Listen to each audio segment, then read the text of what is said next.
My therapy journey began in a cabin in the woods of Santa Cruz, California. As a 16-year-old boy who was just looking to figure out where I wanted to be, what I wanted to become, and what job I wanted to earn money, I decided to volunteer as a science camp counselor for a group of 8 boys from a school that was nearby my house on the east side of San Jose. Setting off on this journey, which was not new to me, I had been with kids and then supervised them and had worked with them over the years previously as a volunteer at my mother's daycare over the summer. But this was one of the opportunities where I hand selected and I felt like this was something I was good at and I wanted to learn more about. Science camp for me as a 5th grader didn't go too well. I remember it ended in tears and us getting in trouble for being too noisy most nights. So this definitely started as an opportunity for me to provide these kids with a true fun experience. So I focused on giving the boys confidence and freedom to have fun and enjoyment. And we did have that. They came back with a lot of memories, a lot of good hikes, a lot of good scores from their teachers, and a pretty damn good final night talent show where we acted as Jabberwockies in front of the whole class, and these boys got praise from all of the girls. And the other classmates, of course, and teachers. And I felt very satisfied with that, at least until the final morning. I remember waking up very early with them, I want to say 7 a.m. before we had to finally pack our bags and head off to the final flag raising. And they began to share these stories about the lives that they were going back to, parents who were unavailable and pressures of sports and not knowing, what would be next for them. And in the space where I created for fun and enjoyment, I missed on this opportunity for us to be vulnerable and really show who we really were, or the difficulties that we were facing, even to just give the reassurance that we'd be all right, or at least the support that each one of us needed. That was indeed one of my first failures. Fast forward into now, I definitely continue to be conscious or at least mindful about the space I create around me and how I show up in it, especially when it comes to therapy. So with my curiosity of how others do it, especially within the helping field, I invited a few guests to talk about it. So thank you for tuning in to another episode of Therapy House. This is Jeremiah Knight. Hopefully you are not getting too tired of my voice, because you are going to hear a whole lot of it on these next episodes. And let's start the show.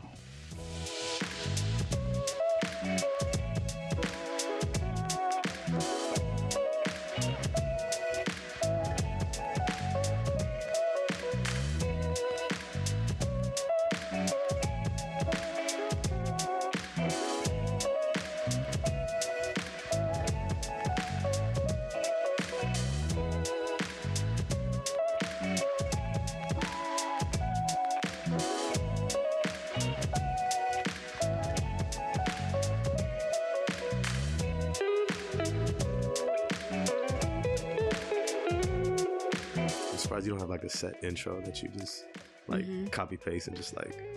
True. Yeah. I really do need like a copy and paste one, but sometimes I overthink it. I'm like, I want some new. Otherwise, it's the same people like, hey guys, Jeremiah Knight again. All right, Jeremiah.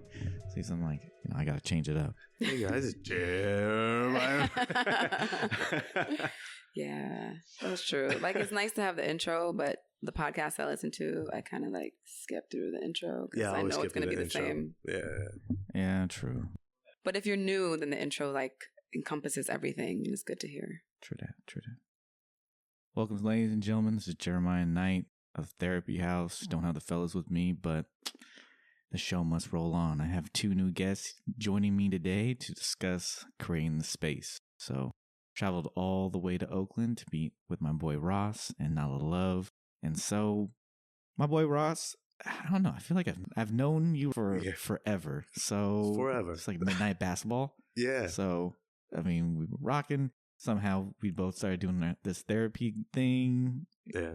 You eventually grew into live coaching and decided to go that route. Moved up to Oakland. away from me so I can see you or randomly run into you in the city anymore. But you blossomed, grew roots here, and now you do a little bit of everything. Running your own group for Black men, doing book clubs, yoga. It's a whole part of wellness and in helping others up here. Tell the people a little bit more about the group that you're running. So the Black Men's Wellness Group, in partnership with Cr8 Space, really is just a space where Black men are able to get together and unpack in a safe community. We try to frame it as such to where we normalize some of the more taboo ways of expressing ourselves. We might give personal anecdotes where we are crying or where we are struggling to unpack grief or loss, and we'll be very vulnerable about it. And individuals who are new are able to come and kind of see like, oh, this is a space where I don't have to worry about some of the stereotypical ideas of how I'm supposed to show up as a Black man.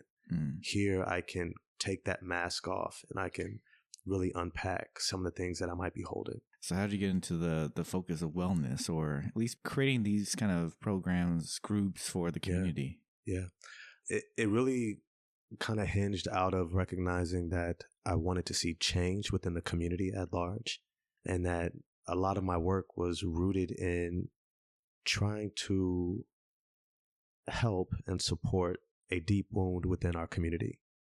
And trying to help one person one at a time felt like that was not going to bring about the transformation in my community that I desire to experience for myself and also for my daughter.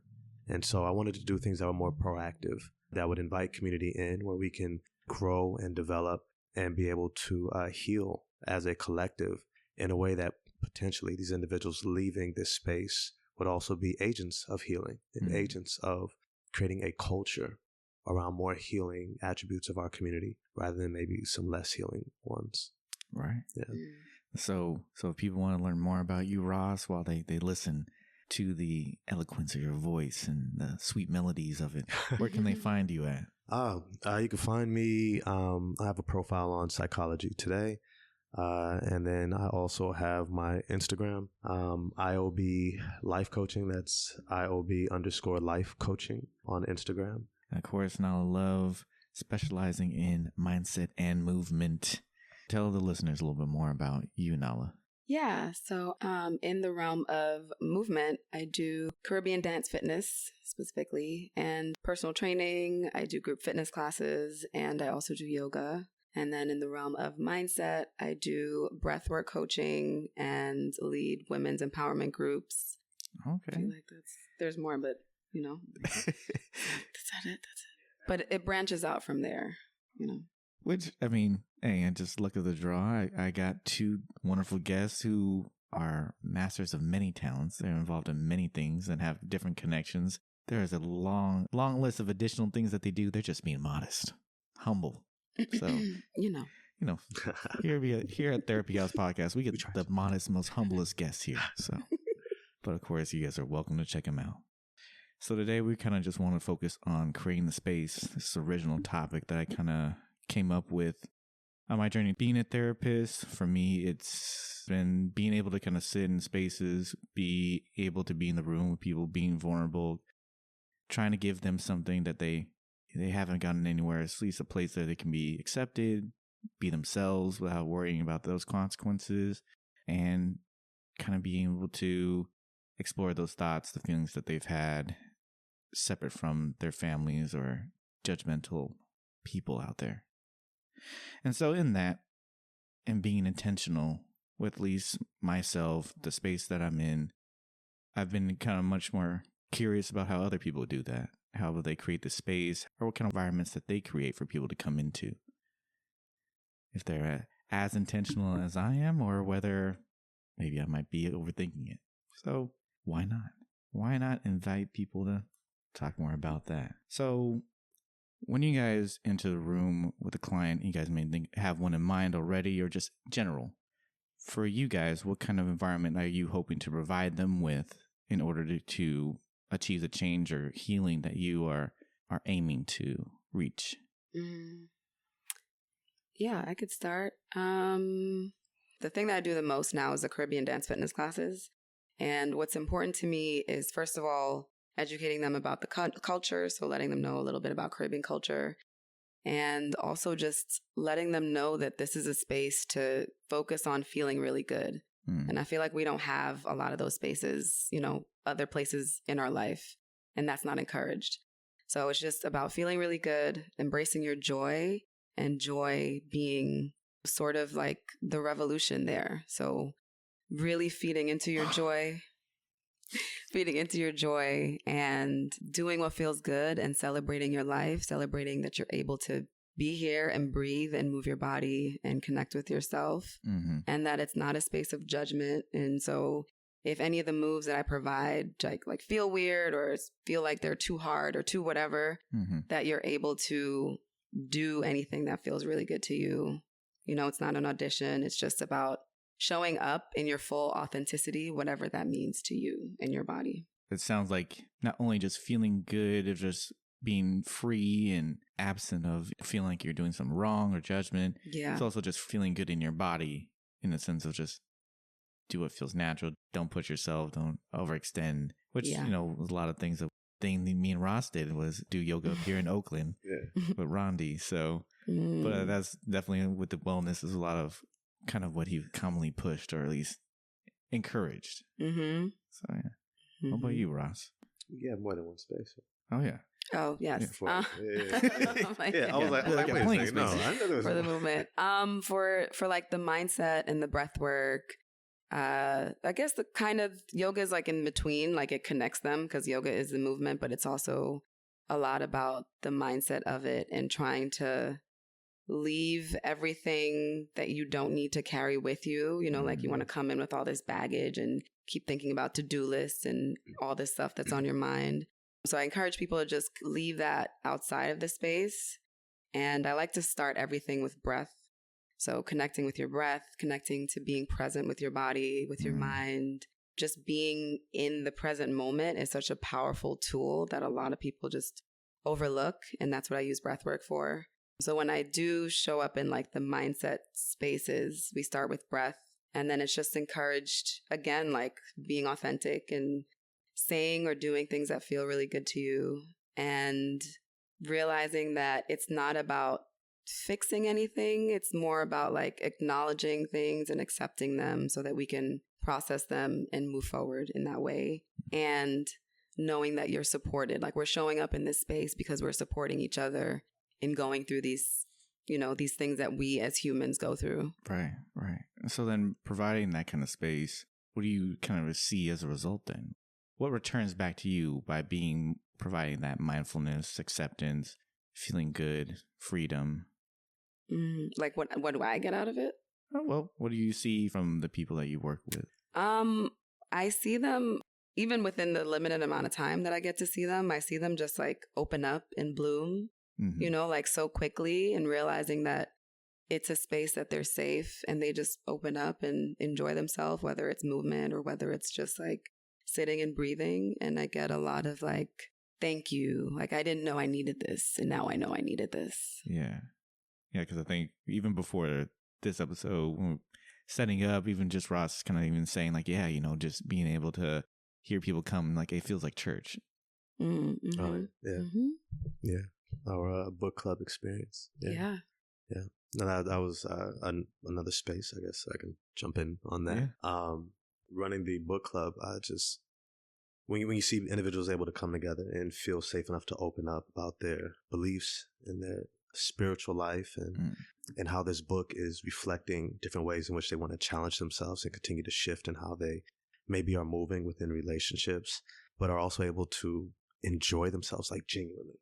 You know, like people are laughing throughout the book club and discussing it. And, you know, we have couples that are married. We have couples that are just dating each other. We have couples that are probably about to happen across the room, you know, type deal.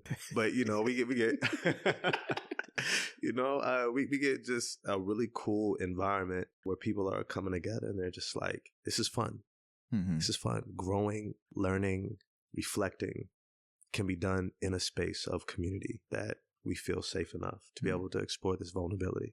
Okay. Yeah. Vulnerability, connection, community. This is what you're providing. Yeah. And it sounds like you're able to see it in different ways. And definitely for me, it's just being able to kind of be able to see people relax and like just take that deep sigh and just like, yeah, joke around, or at least kind of something different, something that they haven't been able to express in a long time finally comes out, whether it is just the smile and they're showing all their teeth, or whether it is just being a good laugh, or whether it is just being able to have that cry, kind of being able to kind of just let go. I think that's for me kind of the space that I'm looking for, or at least in having them to, you know, feel accepted, being able to say, yeah, you know, I've been carrying this thing for so long, and just being able to just, and now I'm glad it's out. I'm glad that I shared it with you and you're not judging me, or so at least then, yeah, in a sense, I think we're all going to achieve like some sort of freedom, some sort of connection, whether, you know, the person that we're working with, or at least, you know, facilitating a group with, and just being able to allow them that. Yeah. Yeah. So there are many different ways that we kind of go about achieving that. And one of the ways is kind of external. Maybe people have things in the room. Maybe people organize things a certain way, whether it's some Marie Kondo or, you know, feng shui, or some people have a lot of plants, or some people have like, you know, they like to have like wood, and or just, you know, some people are like, hey, I need a wide open window for them. For you guys, when it comes to kind of organizing your space, or when you're working with somebody, how do you guys kind of use the environment? Or at least what are you taking into consideration externally when it comes to working with others to provide that openness or welcome or community or freedom? I think that, man, a lot of it is my environment reflects my personality. So I really enjoy being outdoors. I really enjoy nature. I really enjoy the benefits of nature with mental health, and being able to relax and find meditative things to kind of focus your eyes on. And so I would meet a lot of clients initially, especially when the weather is nice like it is now, at the park. We'll go to Lake Merritt or Lake Temescal, just go for a walk. We'll find a nice bench that's overlooking the water, and we might stop there and, you know, go a little bit deeper. So a lot of the spaces that I create reflect me. If it's indoors, similarly, it'll reflect me. Usually I prefer the spaces that are, you know, wood grain and, you know, more natural, and maybe there's plants, really good lighting, warm. I'm not a big fan of really cold spaces. And so that's the general type of space that I'll try to make sure that I'm in. But that is not always a space that I have a lot of control over either. Right. You know, and given the weather and the windows. Weather and windows and people outside, and, you know, all those different factors fluctuate and kind of change the container that you're in. Yet I feel like it really kind of plays with, I think, some of the other questions I might jump to with your energy and how your energy creates that space as well. And I think that, yeah, you did allude to a certain piece in which you're using the environment, or at least where you're selecting the setting to be, to kind of accentuate Ross, to like really bring out who you are and the tools that you have. But it also seems like, yeah, if we're going in the woods, it's a place of vulnerability. That's somewhere we can, like, we don't go in the woods. We don't go in the woods. Like a hike, you know, a stroll outside. I ain't going in the woods. Ross is going in the woods. Oh, no. Take it up in the woods. Oh, you know what I'm saying? You don't came back. No therapy in the wilderness. We don't do therapy. We don't do therapy in the wilderness woods. We do life coaching at the lake. Right. We take a walk. We have a seat. Brother trying to set me up. We're like, trying to take me in the woods. Ah, damn. I don't know. You sounded cool at first. But no, lake, park, generally open spaces where there's a lot of nature. And that tends to be really, really cool for people to feel more relaxed and open and have things that feel familiar around them, you know? Familiar, yeah. Yeah, I am along the same sentiment of like bringing nature into my space. These past few years, it's been a lot of like doing everything virtually. So everything that I do virtually, like on Zoom or on live on Instagram, I'll like bring plants in behind me to like back me up, and just to, you know, have that sense of nature be included in like all the technology that's happening. So we still get that healing, that grounding presence from nature that's showing up in it. And I've been trying to get back to doing more things outdoors. Like I used to do my Caribbean dance fitness classes by the lake, which was amazing. Like there's people that sign up, but then for the other people that are around and that get to see that and witness that, and sometimes they jump in and jump out, and it's just cool to like be in community outside, you know, in the sunshine, amongst nature, water, like all of it. If it's more so for you for freedom and to be at least open, then it's nice to have an open setting and everything like that. Exactly. For me, I think after creating an office space and everything, trying to figure out kind of what to put in there. Of course, plants, of course, wood, like a whole lot of wood in there as well. I think all the spaces, all my offices, at work and everything, just being able to kind of have a touch of my own stuff. So whether it is just like having, I got this like huge ass like Kobe poster in the office, put that smack dab over the couches always. Whether it's my little figurines and little Funkos, like I feel like it's a personal place. At least I try to make it my own. So then you come in, like you get a kind of sense of, oh, this is Jeremiah. Like I have a, like it's not like it's just blank environment and it could be anybody's room. Like, no, this is Jeremiah's. I have people come in and they kind of at least know me a little bit. I feel like some of the environments we work in, a lot of it is like, hey, we're going to focus on you. I'm going to know about all your history. I'm going to know all your background. Yeah. You may very well want to know things about me, have questions, but you're not going to know. You may never know. But at least you come in and it's an even trait. Like, okay, he has pictures of his goddaughter. And so, okay. And like, oh, I know he likes, Marvel characters. I know he likes these certain books, not just like the psychology books. Like, oh, no, he has like comic books and things in his office. So, got comic books in your office? Yeah. What comic books? Oh, man, you got to have Marvel. Miles Morales. Oh, see, right? Wakanda forever. There you go. Gotta have it in there. Calvin and Hobbes, of course. Nice. Nova. It's like a new Marvel. Okay, yeah. Space helmet. So a little of those things that are kind of sprinkled around the room. I think I have like and then my like university stuffed animals, like the Broncos for Santa Clara, and then the otter from Monterey Bay. So then it kind of adds the touch of like, hey, it's not just a blank room, but it's still some essence. And I think for me, it's been rapport that I try to create, and in a sense, still acceptance, at least freedom, or just in a sense of like hope. Hope is one of the bigger things. Work with a lot of people who feel like they're getting kind of pinned to a certain label or kind of put in a certain box, and things are kind of stagnant. So kind of being able to keep the room kind of light, kind of being able to put things that are not like hang in there like the cat that's hanging on the wire, but more so just like, but more so just kind of keeping things light. And so, but I can admit that sometimes since the pandemic, it's been a little bit more difficult just because everything is on virtual. And so to kind of control the environment has been a little bit tougher, or utilize the environment has been tough, which I feel like is taken away from my approach. I feel that because it's hard to moving around in different spaces and how like doing it virtually, it's hard to put little things here and there, like set it up in the background so people can see. Plus we're moving around a lot, so it's not like they're paying attention to anything in the background. Right. So I think for that, what I try to do is just share something personal, like open up to them about like what's happening in my life that week or that month or that day, and just have that kind of relatability open up the space for them to be like, oh, okay, like she's sharing, she's opening up, right. This is cool. I can also share and open up, whether it's like through movement or, if we're doing some more like mindset type of coaching things. But I think for me, that's been like how I infuse myself into the space, is just opening up and sharing. Yeah. I like that. And maybe like my big ass Jamaican flag behind me. Yeah. That's what's up. Man, my spaces are random. Completely random, because I don't like being in the same space over and over.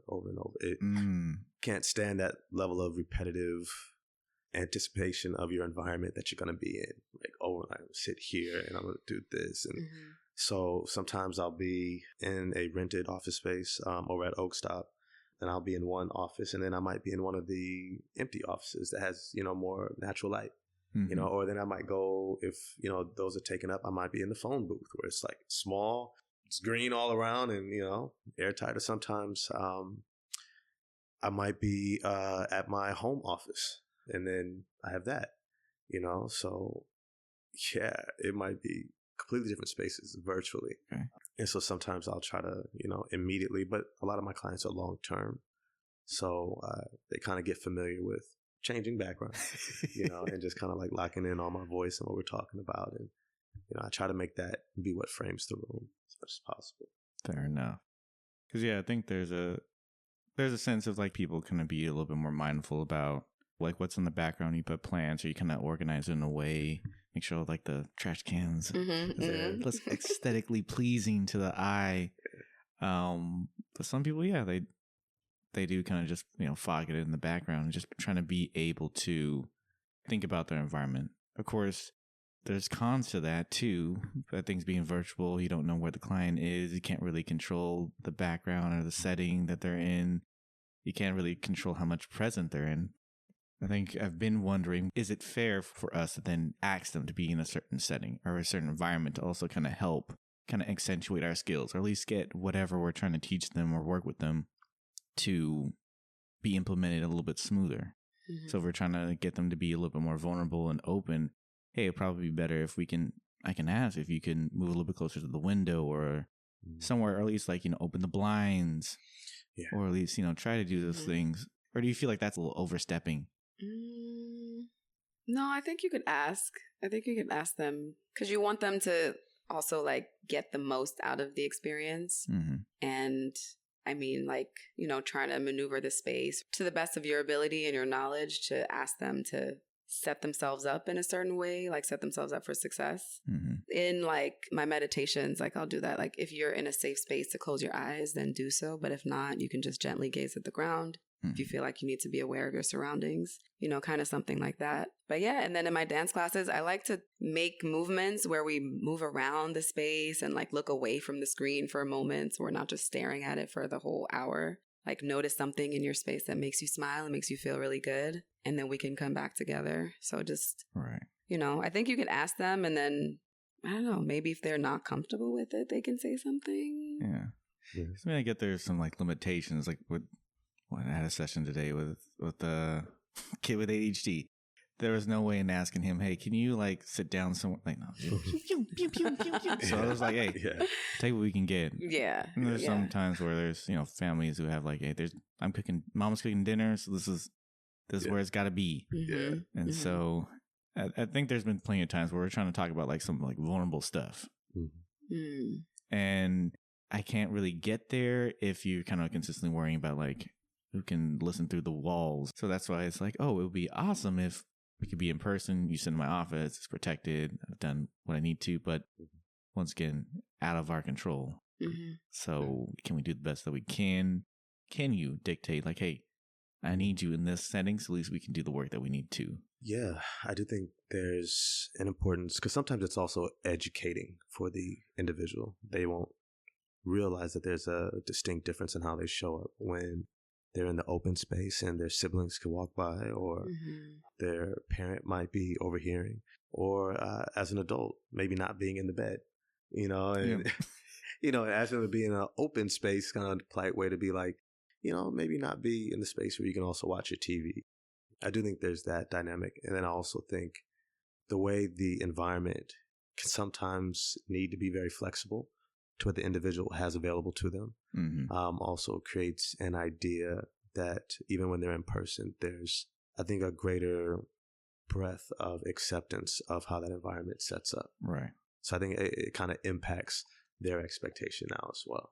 Exactly. Because I think in a sense we can communicate that of like, hey, I want you to be I want you to be mindful about like the environment. I want you to get the most out of therapy or wellness or kind of whatever we're trying to provide you. So trying to at least adjust it in a way that things sink in a little bit more. And so it may not be that way for doctors, but it may be, or maybe, who knows?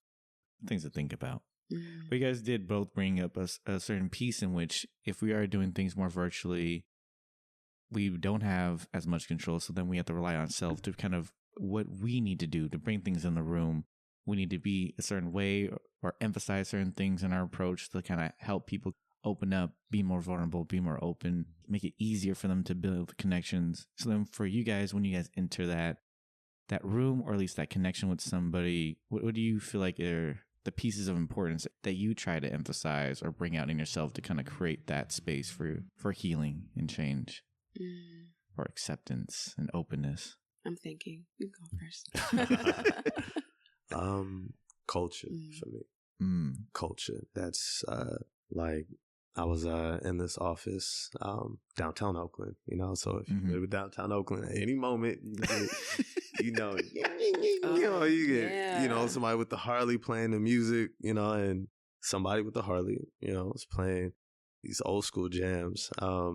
It was just, you know, he was at a light waiting to turn, and so the light was taking a while, and it was like a song came on, and I was like, oh, okay. And I started singing it, and Mom started singing it. And then she was like, oh, yeah. And then the son was just kind of like, oh, yeah, I had no idea what we were singing, you know, talking about. But it ended up being an opportunity to connect, you know, for me and the mom. And, you know, sometimes I think that's what a more sometimes natural space or a space that does fluctuate at times creates opportunities. Right. You know, sometimes it's a nice mental break or mental distraction if somebody is maybe too in their head about something and overthinking an answer, or maybe they're, you know, a little off track from the question, and all of a sudden guys on motorbikes speed by and they're just like, wow, and we're like, oh damn, that's crazy, okay, boom, and all of a sudden we like turn and then we get back to the topic and they're like, yeah, well, you know, this, you know, and and it just relaxes them because it sometimes it gives mental breaks, you know, in unexpected ways. Yeah. I think one thing I could definitely say about Ross, wherever space I've seen him in, it's just like genuine authenticity. Like this is Ross wherever he goes. This is it. So whenever someone is coming, I believe this story. It's just more so of like, hey, yeah, just being himself. He'll sing along, whether it's bad singing or good singing or whatever. Boom. And then he'll like, oh yeah, and then makes the connection. So I believe it. Yeah. It's like good karaoke level. Yeah. Yeah, we could go with that. I'm not a recording artist, not terrible. You know, nice, like, oh, okay, singing their song. Do okay. Do all right. Do all right. But I think it should also be fun, too. And I think that's something important, too. Definitely. I think along those lines, it depends on which one I'm doing, but definitely for my Caribbean dance fitness class, like it's going to be the music. Like it's going to be soca. I'm going to pick certain songs that we come into and we just like settle into this space. I see people turn on their cameras or people just come in and start dancing, start doing their own thing. So I know they're like getting ready, gearing up, moving their bodies and doing their own thing, which is cute to watch as well. So I'm like, okay, you're ready. And you're ready. And you're ready. Yeah. So it's nice to see that. And then on the other side, it's like if we're doing more like mindset or empowerment coaching, it'll be a more empowering song or like listening to some affirmations or like some meditation music. So you know you're coming into like a calmer space where we're about to get into breath work or we're about to like connect on some deep shit. And you know, you just want to come in and calm yourself and then we can move on from there. Yeah. So it's the music is going to be like how I kind of bring people in and determine the energy. Right. I've been to both of her spaces too. Yeah. Dope.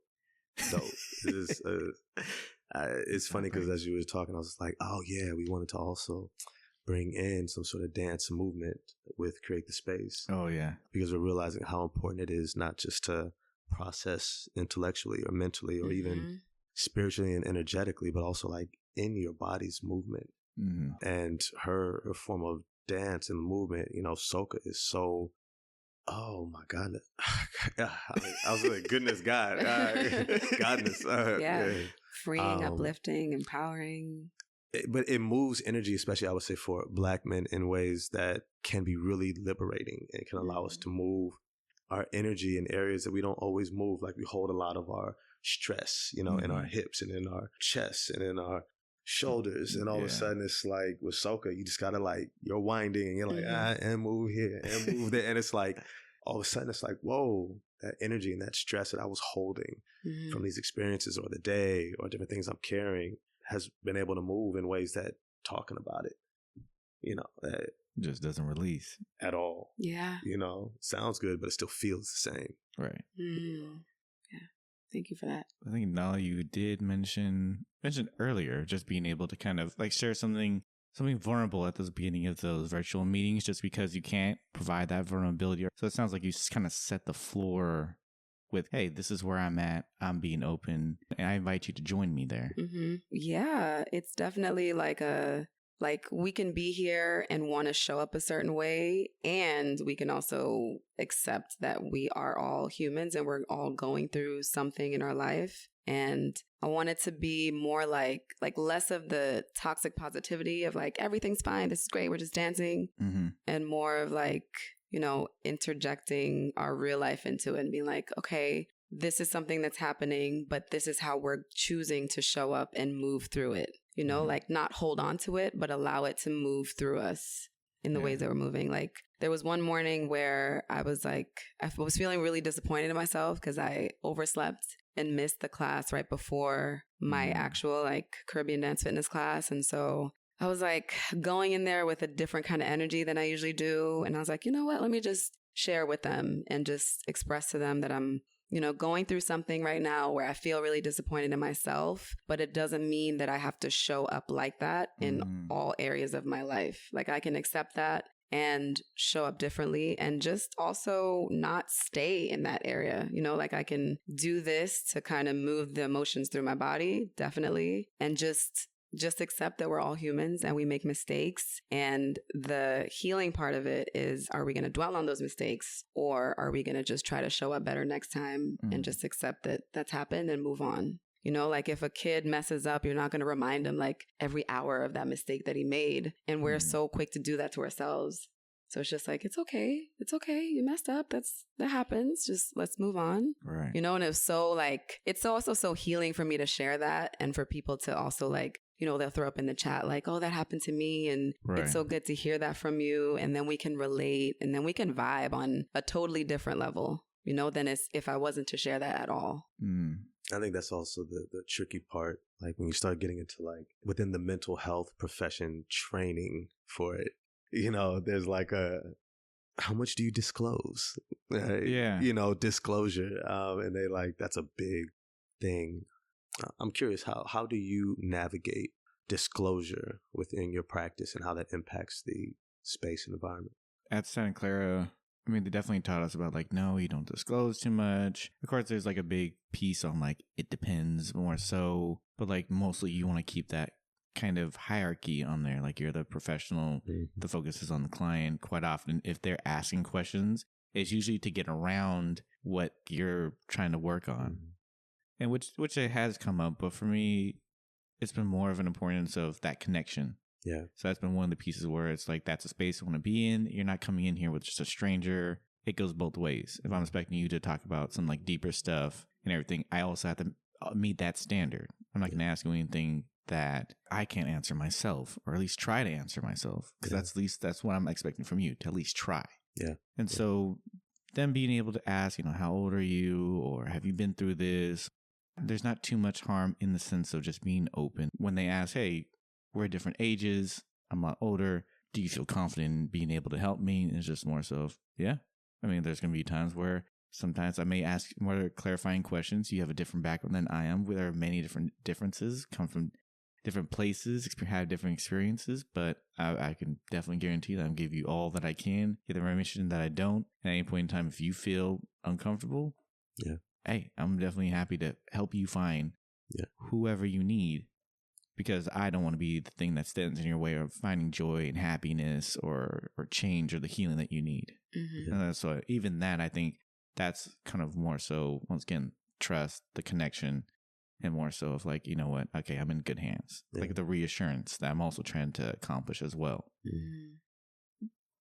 And I feel like a lot of the things that we're kind of trying to push for, whether it's vulnerability or whether it's, increase in joy or hope, a lot of that is going to have the self-disclosure. But at least then that's my stance. And that's more so of my upbringing. I feel like there's a lot of different pieces in which I feel that yeah, there are a lot of people that kind of have not boundaries, but like they put up these guards. Like, I'm more happy to know about you than me, and how unfair that's been throughout my life. So I'm just like, no, I want a space that if you're coming in, you're welcome to ask. I'm happy to provide it to you. Yeah. Just know I'm gonna ask the same thing. Mm-hmm. I would say I think it's kind of the idea that disclosing or opening up about one's story and personal experiences with a client creates a dynamic where clients begin to focus more on you than they do what you're trying to work through.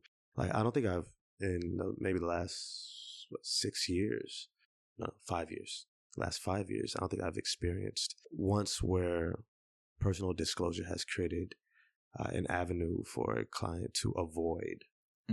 Many times I think it can also create opportunities for them to connect and to maybe project parts of their story and be like, oh, yeah, because you're a parent too, right? So this, and it's like they can jump on that, or like, man, you know how it is, man, because, when you're out there at work and you're like, yeah, But I haven't ever experienced, and I feel like that was a big emphasis. Like, if you're disclosing, next, it focuses on, and it's like, I haven't experienced that.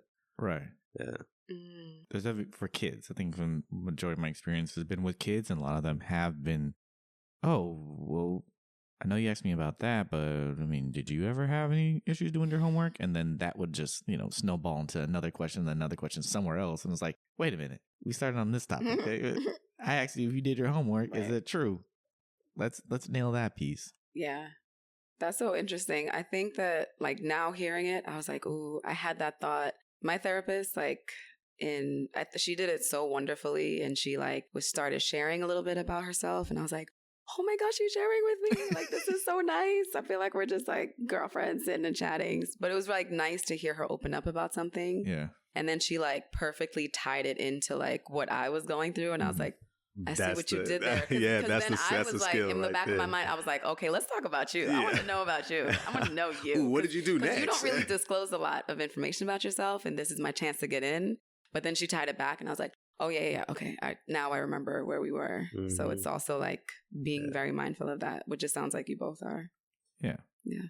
Handling the self-disclosure piece is going to be another key, and it definitely ties into kind of what you're trying to create. And so, yeah. And I think on the other side of it is just like, do we just distance if we just oh, no, we're going to keep it on you.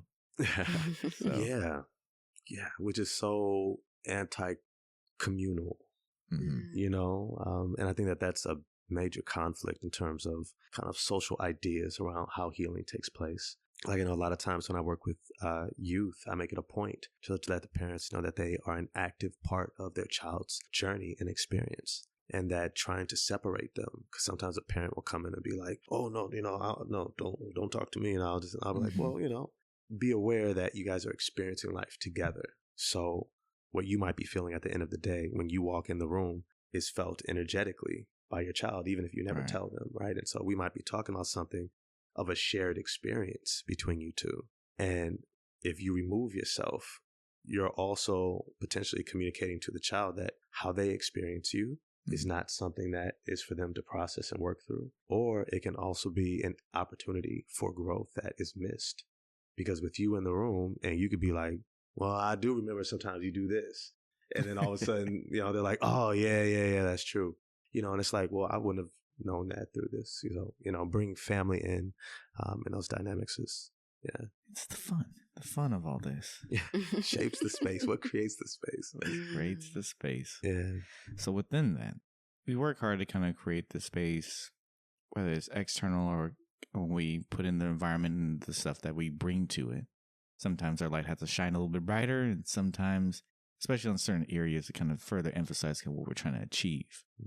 Within that, we are often allowed creative latitude. And so I think I was listening to one of these podcasts, I think one specifically about that Lou referenced regarding the psychedelic psychotherapy. And so within that, they had talked about creative latitude. So if you guys aren't aware, it's more so of they would have these trials in which they would give client or patients LSD while working with trauma. While they're in their trip, they would have two facilitators, at least therapists, kind of with them to guide them through the process.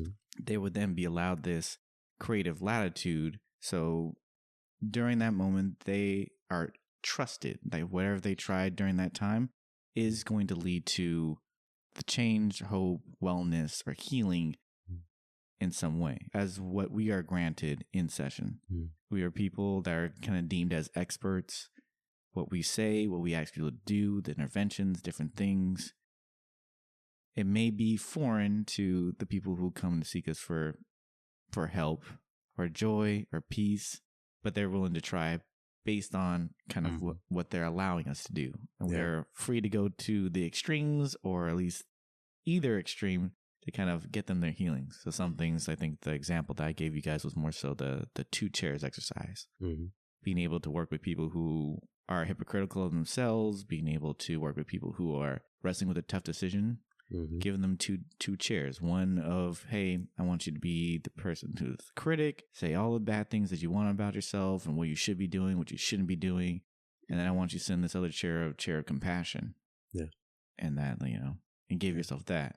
Then I want you to sit in this third chair of chair of wisdom, and being able to kind of, after hearing these 2, which things are right, which things are wrong, and having them kind of sit with these both hands, to identify what things are realistic and what things are not.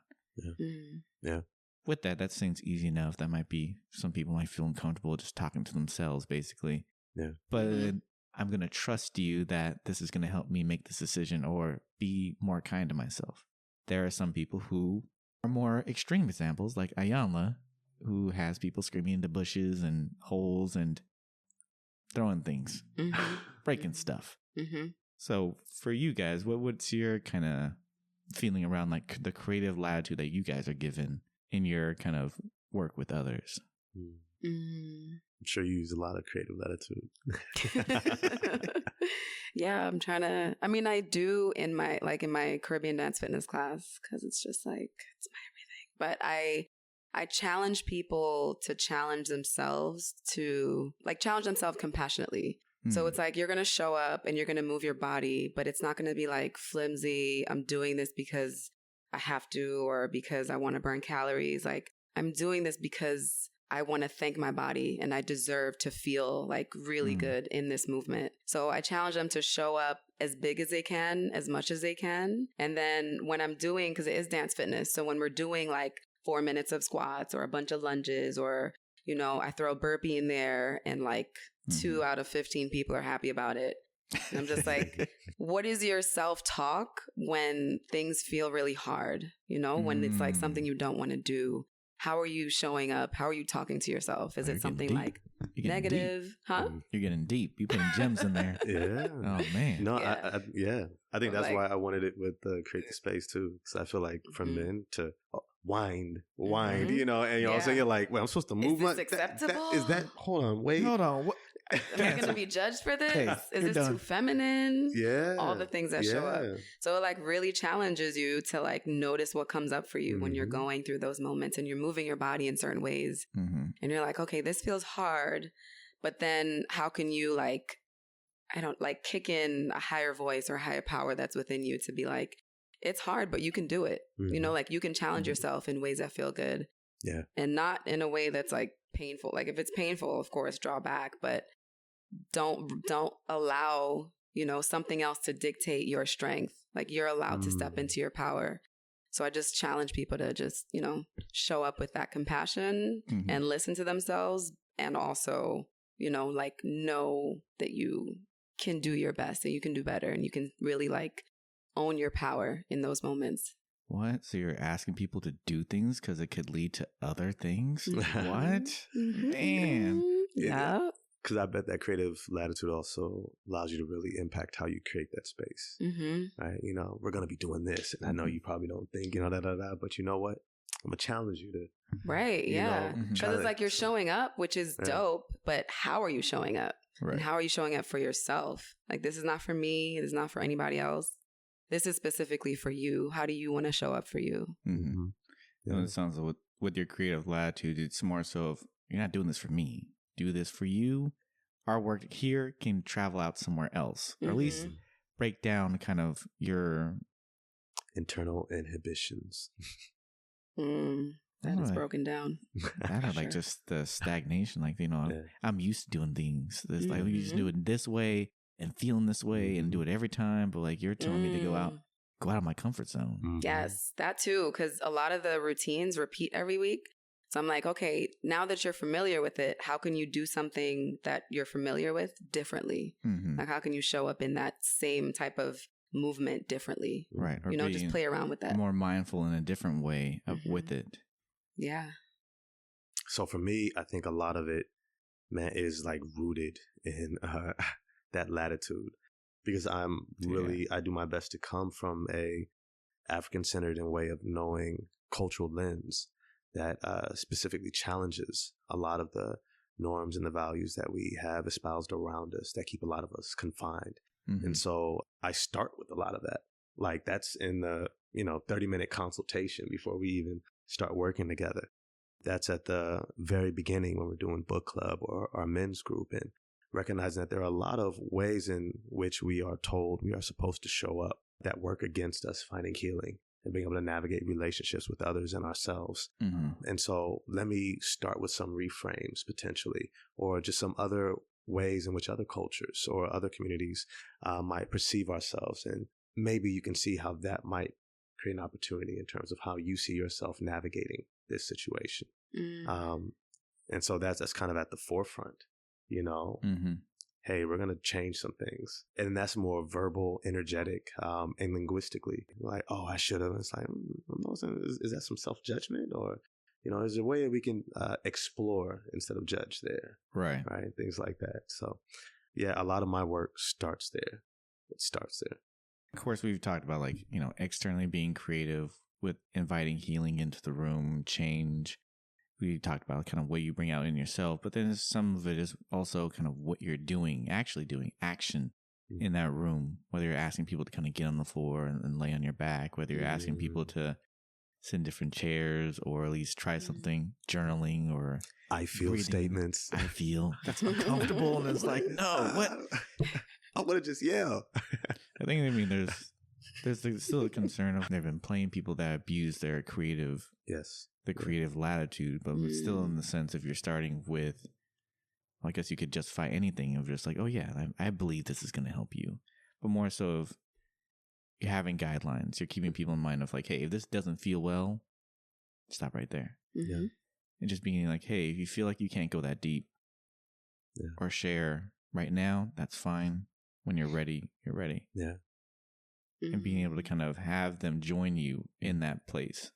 I like that. I think that's why it's so important that as people who are in the work of providing healing or supporting others, that you really know yourself, and that the space that you create is reflective of yourself. And I think that allows people to choose your authentic way of showing up, right. And be able to be like, I think this works for me.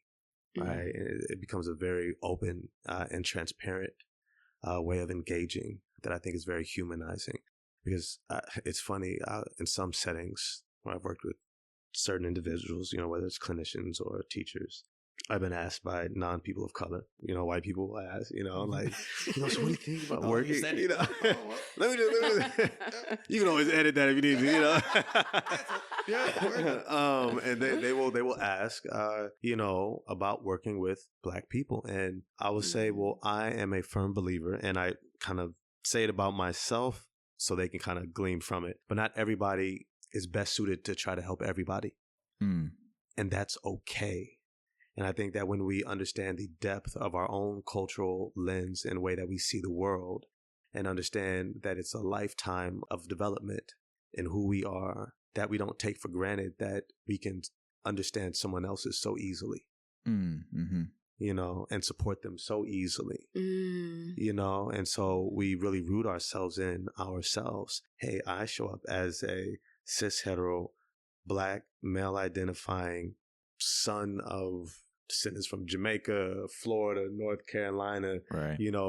As way of, the Bay Area. I hope, like this is how I show up in this body, and my understanding and frameworks come from my experience. Right. How does that resonate with you? And is this a space you choose to come into because you are desiring that environment. And I think sometimes when people don't embrace their own depth, they'll try to show up like somebody else or how they think. And that inauthenticity can either can work against the therapeutic process or even the process of supporting others. Or, and I think worse, is when somebody believes the other person really does understand them and gets them instead of understanding the difference as well. And then they go, oh yeah, maybe I should do it like that. Yeah. I'm just going to take that, copy and paste. Mm-hmm. And it's like, here. it's like, no, your family is from Central Mexico, you know. It's like if you try that in that home, it might be completely different than how, you know. And so I don't ever really want to come off as just like, oh, we're the same, you know. Mm-hmm. Yeah. Or just being able to join, like, come join me in this, because a lot of, even with the trauma work, just I'll teach, you know, the deep breathing, I'll teach meditation, relaxation, and all of that, and I'm like most likely, hey, if this doesn't work for you, it's probably the first time you're like, breathe. I mean, I breathe all the time. Like, no, this is a particular way you got to do it. Yeah. But it may not work for you, but it's one of those things where you have to build it up. Like, you have to consistently go to it, and then it'll be a resource for you. But if not, what are the other things you're going to do? Yeah. Like, join me in that. Yeah. And then drawing from culture too. Mm-hmm. It's a lot of opportunity. Yeah. Yeah. But I love that. I love how like all of it connects. And then in my mind, I'm like relating it to how I like do that in my movement classes, like in my dance class. I'm like, I show up like this, but you don't have to show up like this. You shouldn't show up like this. You should show up like what is good for you. So I'll be like, all right, we're doing squats and we're getting low, lower, and lower, but this is my low and lower. You translate that into what that means for your body. So when I say low, I say whatever low means for you and your body. It's not necessarily trying to do what I'm doing. Because I've been in some like I remember as we were talking about it, I was like flashing back to this group fitness class that I was in. And the instructor was so hardcore and everybody in it just wanted to be that hardcore. And they were just going for everything. And I was like, your form is off. Your form is off. Like just injuries all around me. Like I had to leave the class. I was like, this is not how we do this. Like you do it. And they weren't giving modifications either. It was like, you show up like me or you leave. And I was like, okay, that's not how this goes. I have to laugh because we were at an event together and there was, I had my daughter and it was a certain dance instructor who did not realize my daughter had never, you know, danced this particular style of dance. And I'm still a beginner at it. And they just, they were going they put some full fire. tilt. Yeah. And my daughter was just looking at me like, I can't do that. Can they slow down? And I'm like, you know what? I was like, oh, okay. Poppy's just going at the same speed as, you know, as I can go. And, you know, you can go at the same speed. And she's just like, okay. And he was gone. I was like, man, we're not spinning. Okay. All right, we're not. We are not spinning here, you know. Yeah. And there was no like, he wasn't talking. So there's no like communication of like, this is my version, you know, give me your version or show up like you. And in those types of environment, I feel like people just try to emulate whatever they see that's happening. It's also like kind of how we're conditioned is to just like do what you see, you know, copy that and do that. Yeah. And it's a lot of like ritualistic, like leaving of yourself and your authenticity. And you're just like abandoning yourself in those times when you should be listening to your body, but you're trying to do what you see instead of connecting with your body. And that's how you get injured. That's how shit just goes left. Yeah. Yeah.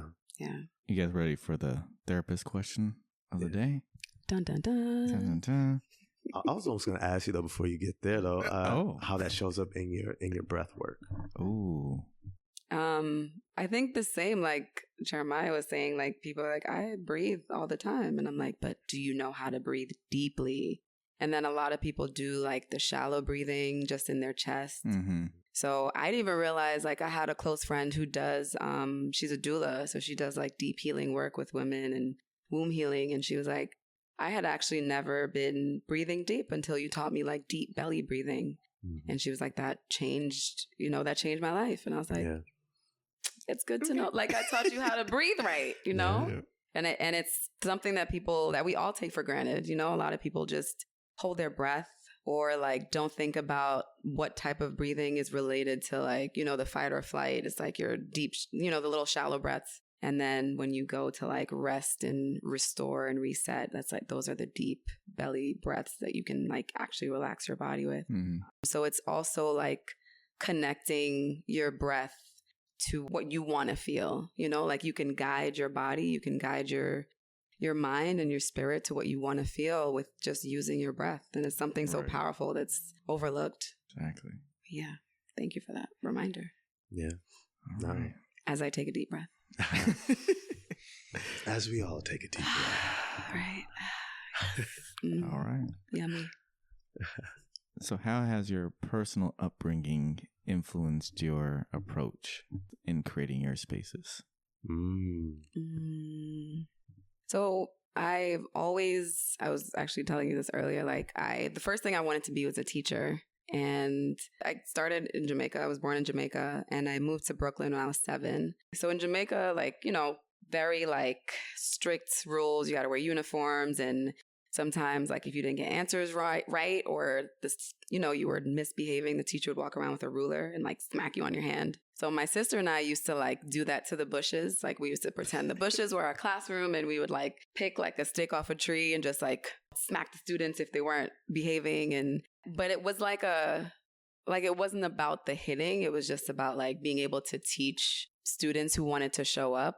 And I kind of lost that along the way. And then like, again, started doing like personal training and teaching classes. And I was like, I am a teacher, but of different sorts. And also like just the education system set up in America it was a deterrent for me. I was like, no, thank you. But just like being immersed, well, first of all, like being Jamaican and being immersed in culture as soon as you're born, like I just wanted to infuse that into everything that I do, you know? So being of Caribbean descent and wanting to teach people about Caribbean culture was something that is important to me. And also being able to help people show up as their authentic selves, because I feel like I've been, like, because of the way I was raised, I feel like I've always hid from my authentic self and be like, no, she can't show up now. And there's been so much suppressing of that now I get to show up in spaces where I can allow her to come out and encourage others to allow their authentic selves to come out. And then I can watch that blooming that we talked about earlier happening like literally within an hour. Like everybody's blooming and happy and joyful and like feeling at peace of sort and liberated from that like suppression of themselves and like taking off their masks and coming out, and like, you know, men like whining and being happy about whining instead of feeling judged or like it's too feminine. You know, so it's just very powerful to be able to show up in that space, you know, with the upbringing of like being labeled as shy. And so I was like, let me fit this shy label and let me just hide everything because I need to show up in this type of way. So it's kind of like my upbringing helped me to like make that 180 into like, okay, now this is what needs to happen for my healing, for the healing of my generation, for the healing of others. Mm-hmm. Yeah. How does my upbringing? Yeah. True. I have a very unique upbringing. You know, I think I guess I have to point this out, is like my father has a huge influence in terms of how I show up in spaces. I think as a young boy growing up with a very extroverted, very charismatic, also very unique in how he showed up. Initially, there's why can't you be like everyone else's dad? You know, why can't you just be like, and then after a while, you're just like, you're just you. And I think that type of example just completely opened the door for me to step into like embracing myself and never thinking that there was another version of me that was going to be more effective. A really kind of dope anecdote is when I was in graduate school, I texted my mom and I was like, hey, can you give me a call? I'm kind of stressing about something. And I was like, Mom, you know, I don't know how I'm going to be a therapist, a counselor, work with families and all that, because they keep talking about just sitting on sit in a chair and the client just sits back and you just sit there and listen and go, tell me more, you know, and take your little notes. And it's like, I'm a talker. I talk, you know, and I can't do that, you know, I've never done that. And then my mom was like, well, you know, your grandfather, he used to have people over every Sunday and he would sit in his chair, and he would work with them, and they would sit on the couch and they would talk about stuff that's going on. And, and they would just visit him. Sometimes they would bring him food and da-da-da. And I was like, that sounds like a therapist. And I was like, Grandpa was there, and she was just like, well, it was, culturally how we did it back then. We came to somebody whom we trusted. We spent time with them and we opened up to them. And there wasn't an expectation of how they were supposed to show up. I went to you, right? They went to him. And it reinforced in me that I was already how I needed to be when it comes to showing up. I was exactly in the body, in the personality, in the charisma, in the language, in the culture that I'm supposed to be for who I'm supposed to be supporting in this life. And I don't need to be anything else. Yeah. With your own approach, and you're making it your own. You want it to be familiar. Your past and everything kind of influences where you're kind of going or how you're going and navigating life. For me, being able to feel like I can really be myself, or like entirety, me watching anime or me wanting to joke around and goof off a little. Some of that stuff just didn't fit for being a black boy in San Jose, or at least just with friends, peers, and everything. They want you to be, oh no, you're supposed to be a certain way, or you gotta be exceptional. At least on this more so like my parents, my family, more so. You have to dress a certain way. You have to, you have to do these certain things. Being able to kind of think about going through the counseling program and being able to like, no, they can't know as much as about you. You're going to focus on them, certain parameters. There's like, no, I've seen people that are different in many different settings. I know you're going to be that. You have to be a chameleon. That's how you kind of navigate and code switch throughout life. And that's what you need to do. I know that there's pressures out there, but then I think being able to kind of take the lead, and if people are going to ask you, hey, I want you to make me feel better. I want you to help me get to a place where I'm not thinking so much. It was just more like, all right, well then in these four walls, magic happens. You magically will be able to kind of talk about whatever you would like to talk about without restraint. You can come in here as you are and whoever you want to be. In this room, there's nowhere else you need to be. There's nothing else that you need to do. Everything else that you came in with is outside. It'll be there waiting for you. But at least for right now, here, this is all yours. So being able to give somebody that, just like I would love to have been given that as well, it's just more so of like, oh, it's like a full circle. So with that said, of course, we love taking care of other people. That's probably to sometimes a detriment. Sometimes it feels amazing. Mm-hmm. How do you create the space to kind of recharge, Ross? And because we hear a lot of different things. Mm-hmm. Very easy to kind of hold on to those things, or at least, oh man, I should have said this, or should have delivered this better, or at least, what kind of space allows you to come home and just like, hey, what's done is done. I'm putting this at the door. Is that sage? Is that, rituals? That's a big component more and more of my life.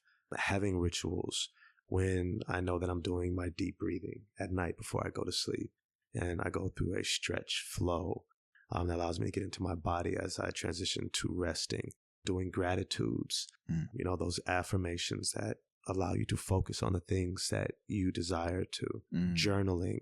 It could sound oversimplified to say utilizing the tools that you're giving to clients so that you are authentic in believing in its, efficacy. But at the same time, I think that is limiting to just say utilize it. It's ritualize it. How do you embed those in your day-to-day lived experience that allows you to have a lifestyle that is engaging with healing, that is engaging in your own connection to self? How do you stay aware of your body and give attention to what needs care, right? And then intentionally engage with, okay, I need some time in nature. I need some time with a really good friend, right? I need some alone time, right? I need to communicate my need to others. I need to be willing to step into difficult conversations, right? It's like, how do I utilize this for myself in a way that is not abnormal, but it's a part of my lifestyle, Mm-hmm. Yeah. So rituals. For me, I think a lot of it has been kind of comfort and freedom. being able to just like be able to be in a space where it's like I'm not in a rush. There's no deadlines. There's no one I have to talk to. It's just kind of I'm here, somewhere soft to lay down on. Sometimes good music just to keep the vibes up. I mean, we're talking comfort. I have a 6-foot bean bag in my room, so I'm like, oh yeah, I come home, just boom, we're just chilling. Yeah, nice. Yes. Yeah. But yeah, I do like the sense of like, I think there's some form of like escape, whether it's in a good book or a good show or being out in nature and going hiking, just like the solitude, good walk, just kind of being able to alone with your thoughts and that space to kind of reflect on the day and how it felt or what are the good parts and focus on comfort, freedom, solitude sometimes. Sometimes good connection, good food, getting out of the house, you know. It sounds like a very intentional space. Exactly. And I feel like we have to be intentional with our spaces. Yeah. I think for me, like, I learned that how to create rituals that become habitual for me from doing all the things that weren't necessarily healthy for me. And I was like, is this actually helping? Like, are you, going through the processes that you need to go through? And like certain people, certain situations would continue to show up and I'd be like, oh, okay. So it's the environments that I'm showing up in. So just being intentional about that. And then just like the most powerful thing that has helped me to like come back to me, every day and just make sure that I pour everything into my cup so it's super full and overflowing is just having like a rising ritual or morning routine of things that I've worked on individually. And I would say like for anyone that's like working on that, it's like start really small, like start very small. Don't try to do all the things that you hear at once because it's not going to be conducive for consistency with all of it. Like it can be a lot. So I like to like break it down. And I literally started with like 1 minute of meditation every day. And that used to be a struggle because I had like, just overthinking and all the thoughts. And I'm like, this is wasting my time. Like I have so many things to do. So just like starting really small and building on that helped me to where like my rising ritual is very extravagant right now. I would say it's like, you know what? Instead of 1 hour, it'll be 3 hours. But I create that time. I create that space for myself to be like, these are the things that I know I need to do in order to show up as my best in anything that happens, whether it's good or bad. Right. So it's like, it's very involved. And sometimes I also like play around with, shifting it and making it feel new and just like shifting the order or introducing something new that I've learned. So like us here learning from each other, like I take that and I learn how to do that. It's just such a powerful thing. Just like the breath work as soon as I get up, the meditation, the movement, eating healthy, journaling, going through affirmations and mantras, meditating, all of it. Sometimes like I'll do a little bit of one and then go to the next one and then go back. So I kind of also allow it to flow in a way that feels really good for me because I know if I can show up in this space for myself and create that space that feels really good for me, then I can bring that good feeling to everything else and share that with others. Show up in a way that I feel really good. So, it's like when people are negative and, complain and feel bad all the time and they want, misery loves company. So they want everybody else to feel like that. Like I want to show up in a space of peace and joy and like in light. So that's really important to me. And then another thing that was actually in the book club that we talked about was just having a ritual of letting go. Because there's also so much that comes up that we keep and hold on to. And I know I'm like I hold the secret grudges inside. I'm like, I'm not outwardly petty, but I'm inwardly petty. And it's not healthy and conducive to this light environment that I'm trying to create. So I'm just like, okay, let's go through what we need to let go. So there's affirmations of being thankful. And then there's also things that, maybe didn't turn out the way you wanted them to turn out. And you're like, okay, we're going to let this go. We're going to let that go. We're going to let this go. We're going to let that go. And also, I think what's important for people to realize, or like something that I didn't realize, was this is not something that you do once and it's done. Like, this is a continuous process, which is why we say like ritual and make it a habit. You know, like you continue to show up like this for yourself, and it's going to change and transform everything, like everything. Exactly. So my 4-hour rising ritual. That's 4 hour now. It was one to Maybe 5. I mean, it depends on the day, you know? I was just thinking when we said that there's times I've had to get up early. I started in a rhythm that allowed me to sustain my day and move at a certain cadence that is healthy for me. Because, you know, it's easy to speed up. It's easy to, especially if you have like back-to-back client. Internally, you can start moving at a pace that's like leads to burnout because it's really not conducive to who you are and what you're needing. Setting your own internal rhythm. At the beginning of your day. You know, give yourself that space, and that definitely affects how you give the space to other people. So, yeah, intentionally creating the space for yourself. So, thank you guys for tuning in. Thank you, Nalah Love. Thank you, Ross. Yeah, thank you for having me. Yes. And, well, tune in next time to Therapy House. Dope. Right.